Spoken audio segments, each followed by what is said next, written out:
Spain میں جاری textile expo میں شرکت کے لیے فیصل آباد چیمبر آف کامرس کا وفد بھی بارسلونا پہنچ گیا۔ وفد کے اعزاز میں پاکستانی قونصل جنرل عمران چودھری نے عشائیہ دیا۔ بارسلونا میں وفد کی دیگر مصروفیات کے حوالے سے دیکھیے شاہد احمد شاہد کی یہ رپورٹ۔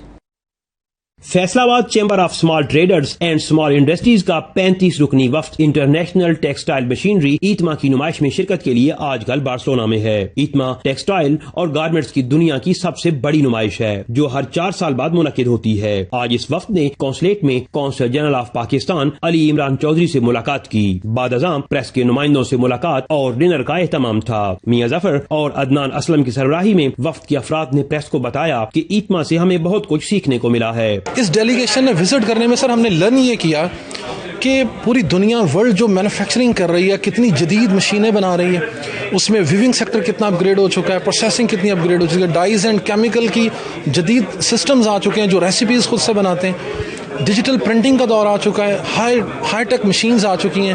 اگر ہم یہاں وزٹ نہیں کریں گے تو ہمیں پتہ ہی نہیں چلے گا کہ کوالٹی امپروومنٹ کیسے ہوگی، بائر کی ڈیمانڈ کیا ہے۔ آج دنیا ایک جدید قسم کی مشینز پہ کام کر رہی ہے تاکہ پروڈکشن کو بہتر کیا جا سکے، ٹائم کو کم کیا جا سکے، اپنی جو کاسٹ آف ڈوئنگ بزنس ہے کم کیا جا سکے، ایکسپینس کو کم کیا جا سکے تاکہ پروڈکشن بڑھے اور لیبرز کم ہے۔ آٹومیشن کا دور ہے، تو اس میں ایک بڑی خوش آئند بات ہے کہ ہمارا ہمسایہ ملک ترکی بہت زیادہ ترقی کر رہا ہے۔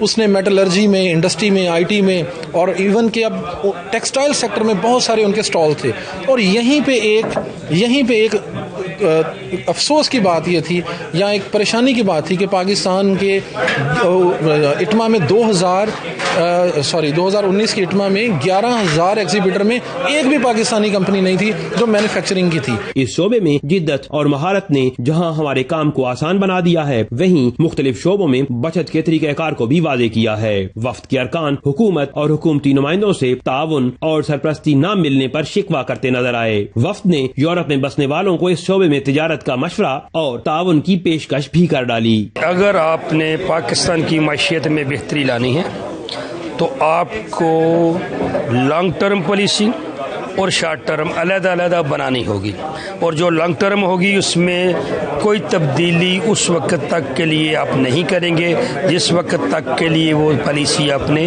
دی ہے، تاکہ جو ایکسپورٹر ہیں، مینوفیکچرر ہیں، انہوں نے اپنے بزنس کو اس پالیسی کے مطابق ڈیزائن کیا ہوتا ہے۔ ہمارے کام کے اندر اس کی یہ فیسلٹی ہو جاتی ہے ہمیں کہ ایک نئی جگہ پہ ایک ہی چھت کے نیچے آپ بہت سارے اپنے وینڈرز کے ساتھ ملاقات کر لیتے ہیں۔ پاکستان کے 300-400 لوگ ٹیکسٹائل ایگزیبیشن میں حصہ لینے آئے، ان کا مجھے اس طرح پتہ چلا جب ان کے 5 لوگوں کے پاسپورٹس گم ہو گئے۔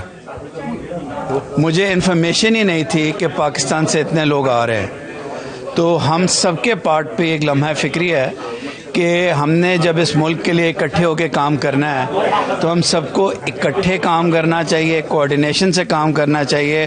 گورنمنٹ کی سطح پہ ہم بار بار چاہ رہے ہیں پاکستانی گورنمنٹ سے کہ جیسے یہ اتنا بڑا ڈیلیگیشن میں 40 پیپلز پہ جو لوگوں پہ محیط ہے، یہ خود اپنے اخراجات کر کے یہاں آئیں، ہمیں کم از کم ایکسیس دی جائے انٹرنیشنل مارکیٹوں میں، ہمیں رسائی کے ساتھ ساتھ ہمیں جو ہمارے آفیشلز ہیں وہ اتنا تعاون ضرور کریں کہ ہم اپنی پروڈکٹ کو بہتر طریقے سے باہر ایکسپورٹ کر سکیں، نئی مشینری پاکستان لا کے اس کو جدید تقاضوں کے مطابق پروڈکشن میں لا سکیں۔ آخر میں سوال و جواب کا سیشن ہوا جبکہ مہمانوں کی توازو پرتکلف پاکستانی کھانوں سے کی گئی۔ S M E chamber Faisalabad کے یہ لوگ پاکستان کے حقیقی سفیر ہیں جو نہ صرف وطن عزیز کے لیے زر مبادلہ کمانا چاہتے ہیں بلکہ پاکستان کا نام دنیا بھر میں روشن کرنے کے خواہاں بھی ہیں۔ کیمرہ ٹیم کے ساتھ شاہد احمد شاہد، 92 نیوز، بارسلونا، اسپین۔